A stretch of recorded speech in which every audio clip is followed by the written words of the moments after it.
oh hey, we might have finally got an idea of what Batgirl is actually going to look like. Hey, welcome back to the Ping Pong Flix. My name is Chris Wong. Now, we haven't got an actual teaser or trailer or anything from Batgirl yet, and I suspect Warner Bros. Discovery wants to focus on the current movies that is coming out, like Black Adam, Shazam! Fury of the Gods, Aquaman, and The Flash. But being that this is the first Batgirl in the DCEU, this should be pretty exciting. Directed by Adil El Arbi and Bilal Fallah, it stars Leslie Grace as Batgirl, J.K. Simmons as Commissioner Gordon, Brendan Fraser as Firefly, and finally, Michael Keaton returns as Batman. Which the cast in itself is pretty exciting. We're all ready to see what this movie actually looks like. Well, according to Batgirl Film News, apparently Adil El Arbi said that we need some more Edgar Wright shit in the cuts like we did in Ms. Marvel.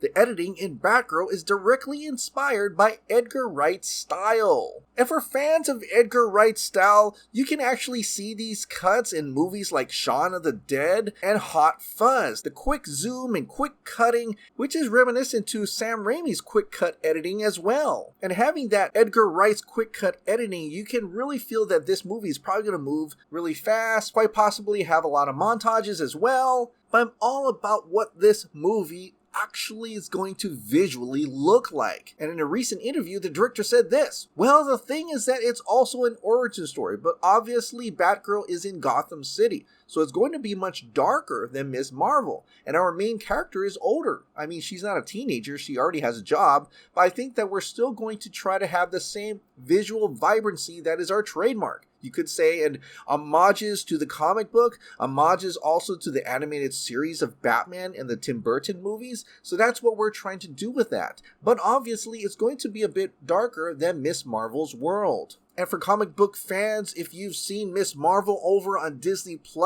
you may recognize Adil El Arbi and Bilal Fallah's work in episode 1 and the final episode 6 of that show, where you do get to see that visual vibrancy that they're talking about, quick cuts, dynamic angles, which to them is what they're saying is their visual trademark. But you can also go back to the 2020 film Bad Boys for Life, where you can actually see a lot of the action there, the visual vibrancy, the colors that pop in that movie. Which is interesting because the director is saying that it's going to have an homage to the animated series of Batman and the Tim Burton movies, where Michael Keaton plays Batman in the '89 Batman and Batman Returns. Which the animated series and the Tim Burton movies actually had more of a gothic representation rather than a visual, colorful, vibrant look. Which makes me wonder if he's combining the colorful, visual, vibrant look of his movies, Bad Boys for Life and Ms. Marvel,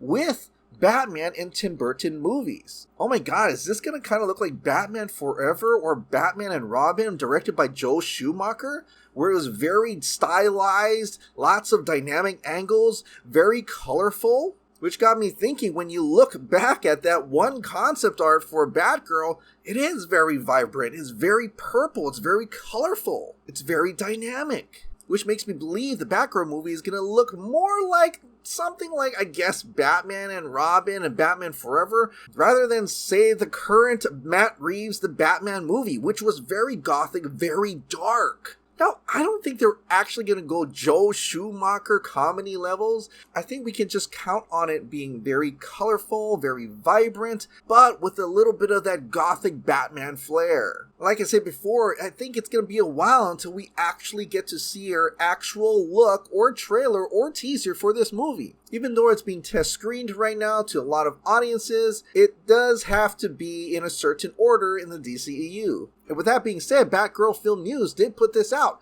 Warner Bros. UK dates for your diary. 2023 theatrical releases includes Batgirl. Even though it says release date is coming soon, it is believed that it will go to the movie theaters and not on HBO Max, and it will actually land after the Flash movie and not before. Which makes perfect sense because Michael Keaton is introduced as the new Batman for the DCU in the Flash movie, and that way it's not so confusing seeing him in Batgirl. Now, it may be possible we can actually get a first look at Batgirl and how it looks in a possible tease or teaser at this year's San Diego Comic-Con. We'll have to wait and see. Batgirl comes out in theaters 2023. Alright, what do you think about the possible look and feel of Batgirl? Share your thoughts in the comments down below.